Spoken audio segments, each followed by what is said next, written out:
Hello there, welcome to another episode of World of Tanks with T95E2 US.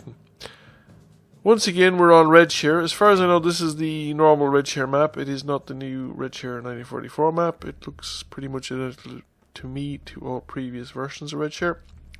We're in a Tier 8 battle and I'm in the T95E2. I'm currently trying to re-establish my silver stash, having much depleted it in a fairly rapid run through a couple of German Tech 3s, and I bought tanks, American tanks as well, and I've bought the campaign to get the third Mark of Excellence, it's T25/2, was pretty expensive on the silver as well. So my initial plan, as usual on Redshire and a medium tank, is I'm going to head over to this ridge here in front of me, see if I can get some early spots in, figure out what way the enemy's deploying, and just be useful to my team without exposing myself too much or being too aggressive, which is my abiding failure on medium tanks. I keep treating them like heavy tanks. So I'm going into these bushes because it's a reasonable amount of cover and you can get spots here without necessarily being spotted back, particularly stuff heading on down the eastern side of the map. And we're picking up quite a few spots already. Thought I was ambushed enough there to shoot that Pershing, but I didn't actually manage to hit it.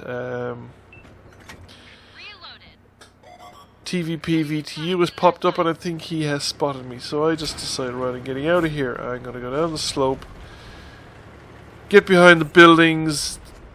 There seems to be no tank to my south on that ridge line. So I get down, I'm unspotted, and I circle back around to come back up again and see if I can observe some more tanks. We've spotted 6 already, but we haven't managed to get any assisted damage because our own team is actually pretty scarce on the ridgeline. But we're not completely Lemming trained. It's close enough, but not complete.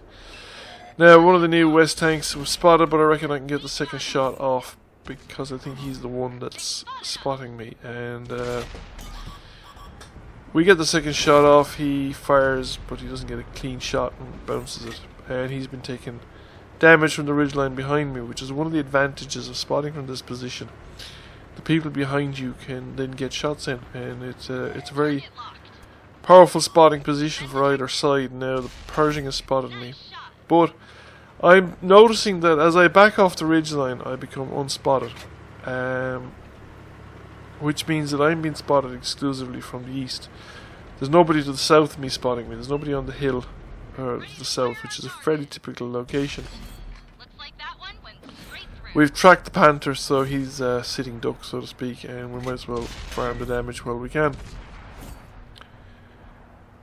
But I'm becoming more and more convinced that the enemy have effectively Lemming trained. There's an ONE. I back down again, and again, as soon as I come off, well, I'm still spotted. I'm still spotting tanks, but I'm pretty sure that the enemy have Lemming trained down that area that I'm marking out in red. This is where all the tanks that we've observed so far have been in. They're either in that area down there by the village, or they're up on the crests on the ridgeline. And we've observed no tanks on the ridge there in the centre of the map that I was just outlining last. So I thought this might be a very opportune moment to go for an artillery raid. The worst that could happen is I might run into a tank destroyer or two sitting back at the base. And I don't, but I run into a heavy tank, Churchill 7. Now, I'm out spotting him, but he moved as soon as I spotted him, so he's probably got 6th sense. So the first shot missed. My shot didn't do any damage there. I think it bounced off the gun mantle. That one I think is bounced off the side of the turret. Managed to connect with that shot, but my allies have also been connecting with him, so he's been taking damage from the guys on the ridge behind me. And he's now hitting him behind the building. He's taking a lot of damage, and I reckon I can take him. I'm pretty much intact. So we engage with the Churchill, and I'm not getting fire from anybody else. There's nothing supporting him. So I think I'm pretty safe here. And we're spotting more and more tanks along the kind of heavy tank alley direction. So the question is, what has the enemy team actually been doing? Now, thanks to the magic of the replay system, we can see this is the game from the enemy's point of view, just at the 14th minute. And as you can see, they're pretty solidly lemming training in towards heavy tank corner.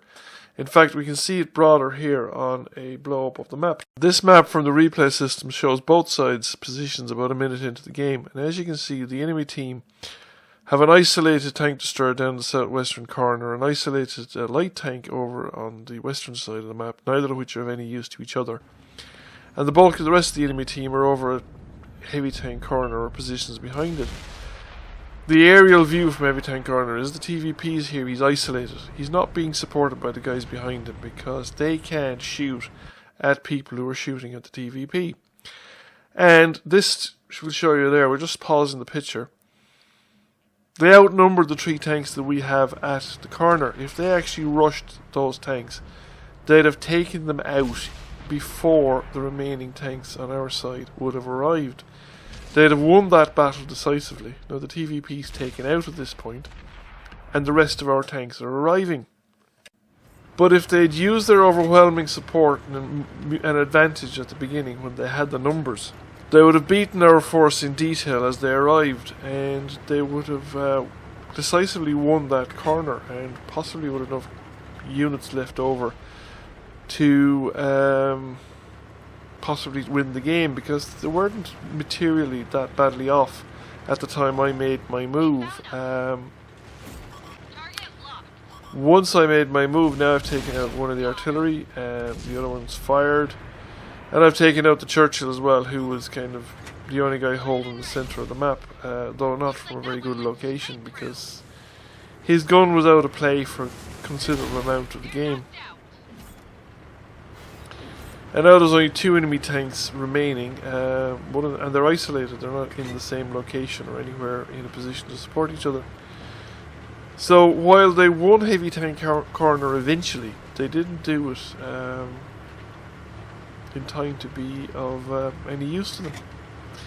And having surrendered the rest of the map, the advantage was very strongly on our side. So we won.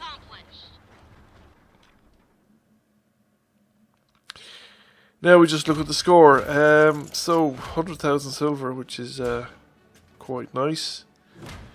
And second class mastery. We got a scout medal as well. I didn't realise that I'd gotten one of them. 2k damage and over 1,000 assisted damage. We came number 1 by experience.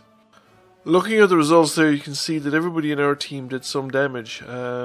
And pretty much everybody in the enemy team did some damage as well. They didn't do as much damage, but they did some, which is unusual in these kind of circumstances. So anyway, I hope you found the video interesting, and please give it a like if you did. Thank you for watching, and if you haven't given the channel a subscription, please do, and I'll catch you again soon.